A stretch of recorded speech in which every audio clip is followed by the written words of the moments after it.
E agora vamos direto para Washington. Olha só, imagens ao vivo de momento. O presidente americano Donald Trump e o primeiro-ministro britânico Keir Starmer participam de uma reunião bilateral. A gente acompanha tudo com tradução de Denise Bobadilha. Seja o menor número possível. Nosso governo tem sido muito bem sucedido nesse enxugamento.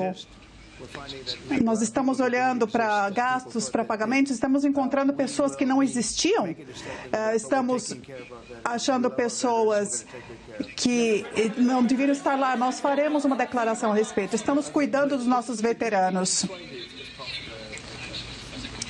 Senhor presidente, o senhor poderia ser persuadido a um acordo de paz na Ucrânia, usando uma posição, ou dando uma posição de segurança?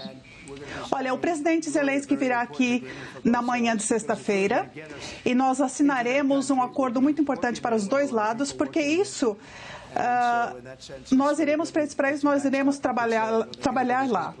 E nesse sentido é muito bom. Isso então, é um tipo de garantia, o que chamamos de backstop.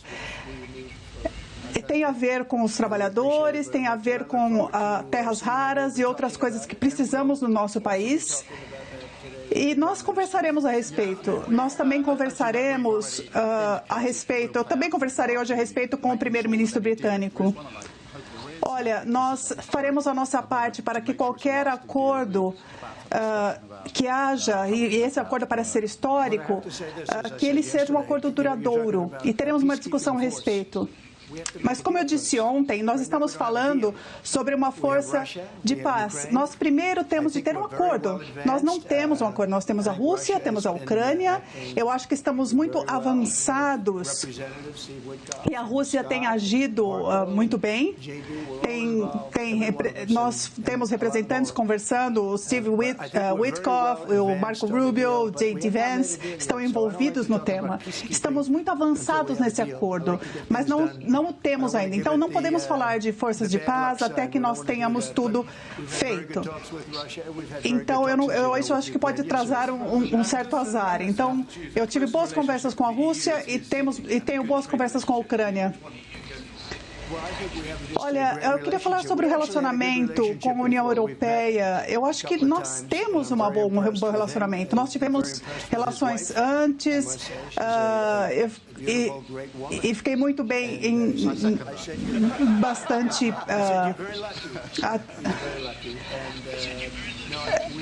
com a esposa do primeiro-ministro. Ele tem uma mulher maravilhosa e ele acaba de dizer a segunda mulher, mas enfim. A questão é se vocês trataram, por exemplo, de como o Reino Unido está hoje após o Brexit e se isso muda na relação com a União Europeia. Olha, eu fiz uma previsão de que isso iria acontecer com o Brexit e aconteceu e eu acho que está funcionando como deveria. O Keir Starmer fez um acordo em relação às Ilhas Maurício e eu acho que é algo que foi um empréstimo, na verdade, feito há 140 anos. Eu acho que nós iremos conversar com o país a respeito. Nós precisamos ter mais detalhes a respeito. O senhor, obviamente, quer fazer negócios com o primeiro-ministro Keir Starmer. Ontem o senhor disse que a União Europeia foi feita para ferrar os Estados Unidos. O que o primeiro-ministro pode dizer ao senhor para persuadi-lo a não impor tarifas na União Europeia? Eu usei essa palavra horrível que você está dizendo, ferrar? Bom, eu tive problemas com a União Europeia. Nós temos um bom relacionamento, mas nós temos problemas. Nós temos problemas com as tarifas. Eles fizeram isso em forma do imposto IVA, que é cerca de 20%, e tem outros vários impostos. Eles processaram a Apple e receberam uns 16 ou 17 bilhões de dólares e a gente achou que foi uma decisão ridícula. Eles estão processando o Google por muito dinheiro, estão processando uma série de outras empresas e nós não gostamos da maneira como eles estão tratando as nossas empresas. Eles nos vendem carros, nós não vendemos carros para eles. Eles usam muito da nossa agricultura e nós temos um déficit. Nós temos um déficit de 350 bilhões de dólares. Então, eu diria que não é uma grande relação. Pessoalmente, eu diria isso, mas é politicamente correto dizer que é uma relação boa, mas na verdade não é. E nós vamos mudar isso. E nós teremos tarifas recíprocas. Nem é nem recíproca. O que eles cobram, nós iremos cobrar deles. Eu disse isso há anos, mas aí veio a Covid e demorou um pouco para que a gente aplicasse isso. No meu primeiro mandato, nós tínhamos a maior economia da história, eu acho que a maior economia do mundo, certamente a maior do nosso país. Mas acho que a União Europeia é muito dura conosco do ponto de vista do comércio. Então, nós queremos dar um passo à frente. Por exemplo, a OTAN foi uma situação muito dura para nós. Nós temos uma situação dura porque estamos pagando de forma desproporcional em relação a eles. Isso não foi bom. Como vocês sabem, eles pagam centenas de bilhões de dólares depois que eu me envolvi. E eles até aumentaram um pouco, mas não muito. Quando você olha para a guerra, nós demos 300 bilhões de dólares, mais de 300 bilhões de dólares, eles deram 100 bilhões de dólares. Sob o governo de Biden, foram feitas coisas horrorosas. Eu detesto dizer isso por uma pessoa que estava sentada onde eu estou, mas ele fez um trabalho horrível. Essa guerra nunca deveria ter acontecido, a guerra entre Rússia e Ucrânia. E o 7 de outubro também nunca deveria ter acontecido. Israel, o que aconteceu, nunca deveria ter acontecido. Aliás, a inflação não deveria ter acontecido. O Afeganistão, a maneira como saíram do Afeganistão. Saímos do Afeganistão. Mas a gente está falando de razões diferentes e hoje estamos em lugares diferentes. Eu acho que eu tenho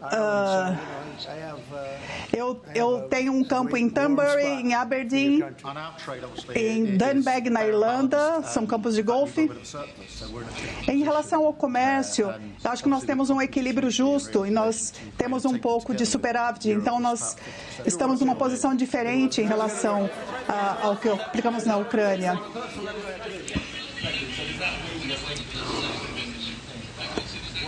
Isso significa que não haverá sanções ao Reino Unido? Olha, eu vou precisar olhar. Nós teremos uma discussão hoje, temos pessoas muito talentosas do outro lado, nós temos pessoas que provavelmente não são tão talentosas quanto o primeiro-ministro, mas são com certeza muito boas. Nós teremos uma boa conversa e falaremos disso. O primeiro-ministro Stemmer disse que ele acredita que o Vladimir Putin estará sob risco de invadir a Ucrânia novamente sem uma garantia forte. O senhor acha que ele iria invadir de novo? Eu acho que não. Eu acho que nós teremos um acordo. E será um acordo.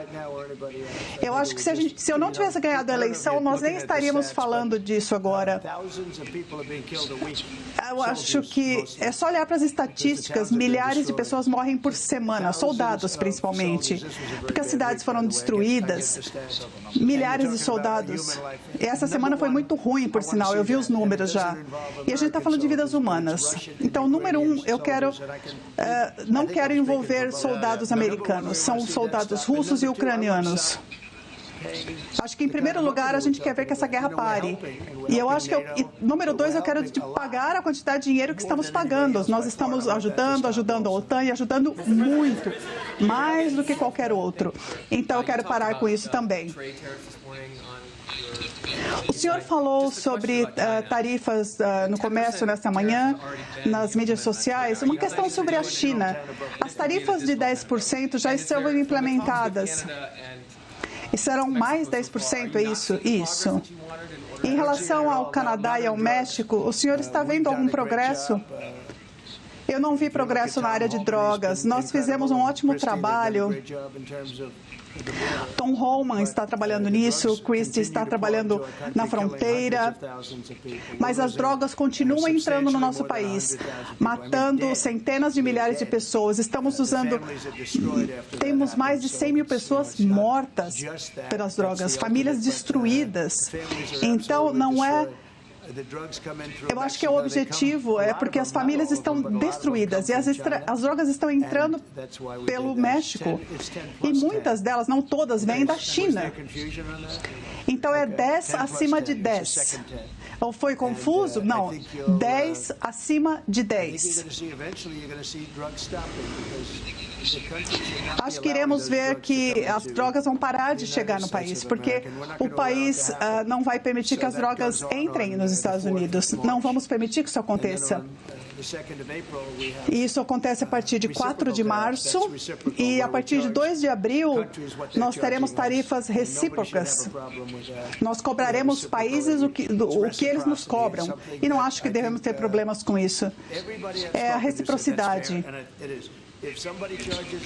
Todos com quem eu conversei falaram que isso é justo. Se alguém nos cobra 25%, nós iremos cobrar 25%. Se cobram 10, ou 15, ou 30, 70, nós iremos cobrar exatamente a mesma coisa. É bastante simples. São tarifas recíprocas.